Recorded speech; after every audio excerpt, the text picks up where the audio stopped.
Kali ini saya akan menjelaskan tentang lisensi open source. Nah, apa itu open source? Istilah open source umumnya mengacu pada segala sesuatu yang dapat dimodifikasi dan dibagikan di antara pengguna open source.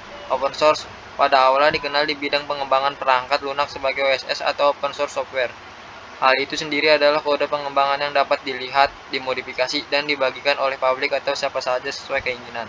Secara teknis, open source mengacu pada pengembangan open source terdistribusi dan kolaboratif. Ini juga didukung oleh per-review dan produksi komunitas. Sebagai produk yang paling banyak digunakan dan komprehensif, open source software cenderung lebih murah dan lebih fleksibel daripada produk eksklusif serupa. Jadi, open source dapat diartikan sebagai software yang source kodenya atau base kodenya dapat digunakan oleh banyak orang. Selain itu, kamu dapat menggunakan software ini untuk mengembangkan aplikasi dan membuat software versi terbaru. Terkait lisensi open source, tidak semua perangkat lunak open source dapat digunakan dengan bebas dan mutlak. Meskipun kode sumbernya terbuka dan memungkinkan untuk dimodifikasi, tetap ada batasan-batasan yang ditentukan oleh si pemilik atau pembuat sesuai dengan lisensi yang digunakan. Pada dasarnya, di dalam lisensi diatur apa saja yang boleh dilakukan, yang tidak boleh dilakukan, dan yang harus dilakukan oleh pengguna pada perangkat lunak. Oleh karena itu, ada baiknya kita mengetahui beberapa jenis lisensi untuk open source software yang umum digunakan. Berikut ini adalah beberapa lisensi open source. 1. APS License. APS License adalah lisensi untuk perangkat lunak bebas guna yang ditulis oleh APS Software Foundation (ASF). Lisensi ini memberikan hak menggunakan paten secara langsung dari si pembuat perangkat lunak kepada pengguna. Pada perangkat lunak berlisensi ini, pengguna boleh menggunakannya untuk tujuan komersil. Pengguna boleh mendistribusikan ulang, memodifikasi, menggunakan paten, dan boleh menerapkan lisensi yang berbeda dari perangkat lunak asal. 2. MIT License.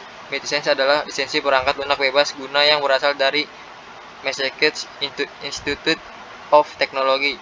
Lisensi ini ringkas dan to the point. Lisensi ini membolehkan pengguna untuk melakukan apapun pada kode program seperti pada APS License.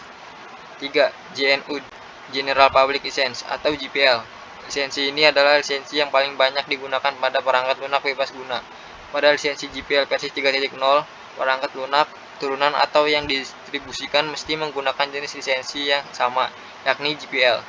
Pengguna boleh menggunakan perangkat lunak berlisensi ini untuk tujuan komersil. Pengguna boleh mendistribusikan ulang, memodifikasi, menggunakan paten, dan penggunaan secara pribadi tanpa ada kewajiban untuk mendistribusikan ulang. 4.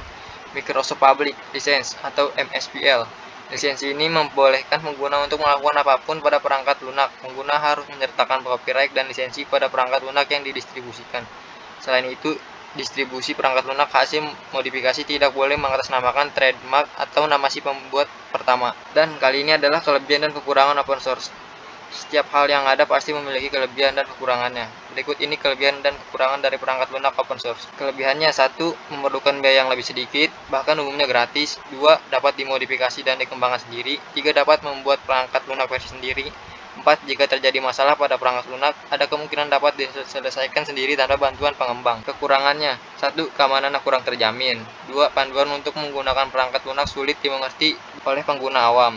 3. Minim dukungan dari pengembang. Ini adalah beberapa contoh aplikasi open source yang saya ketahui. 1. Google Docs. 2. LibreOffice. 3. APS OpenOffice. Oke, cukup segini saja penjelasan yang saya tentang lisensi open source. Bila ada kekurangan dengan penjelasan saya, mohon maaf. Terima kasih.